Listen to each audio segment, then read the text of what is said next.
Alam ko, konti pa lang po ang nakakaalam nito kasi konti pa lang po ang namomonetize ng in-stream ads, lalong-lalo na po sa ads on Reels. Panoorin niyo po ito, mamonetize na po kayo.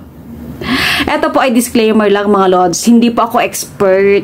Ito po ay based on my experience lang din po. At syempre, inaaral ko din po para may maitulong at may maishare din po ako sa inyo. Dito mga lods, sa mundo po ni Meta, kung napapansin nyo po, ay meron po siyang pinapagawa lagi sa atin, di ba?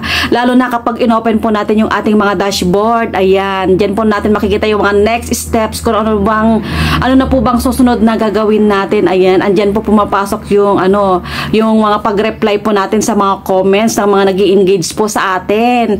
At yung mga paggawa po natin ng mga reels, ayan, at saka mga videos, o lalong-lalo na po yung mga engaging, mga promising contents, di ba? At syempre, dapat ay hindi po natin nababiolate yung mga policy standard po ni Meta, ayan. At kapag ito naman po ay na-achieve po natin yung mga daily tasks or mga performance po niya, ay talagang natutuwa po siya sa atin, kinakongratulate po niya tayo, di ba?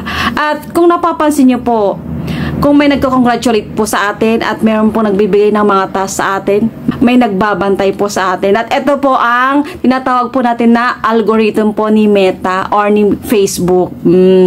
Ayan, dito po yung mga nakikita natin dito, yung ating mga performance or mga gradings. Kaya pagbutihin po natin. Ayan nga po yung paggawa po natin ng mga engaging na mga mga reels at mga videos. Ayan. At syempre, kapag naman po na-achieve po natin yung mga performance na binibigay po sa atin, di ba? Eh dito na po pumapasok yung yung nai-invite na po tayo agad-agad sa mga in-stream ads, lalong-lalo na po sa ads on Reels. Kaya dito mga lods, kailangan po nating mag-comply or kailangan po nating ma-achieve po yung kanyang mga pinapagawa para po tayo po ay mapansin at ma-monetize na po tayo. Eto mga lods, yung susi lang naman po sa ating tagumpay eh. Yung consistent or tuloy-tuloy po na pag-upload po natin ng mga engaging po na mga contents. Ayan po yung mga reels man to or videos. Kasi eto po talaga ang susi para ma-monetize na po tayo at makatikim na rin po tayo ng pasahod po ni Meta. Ayan mga lods, tuloy-tuloy lang po ang ating pag-upload ng mga magagandang contents.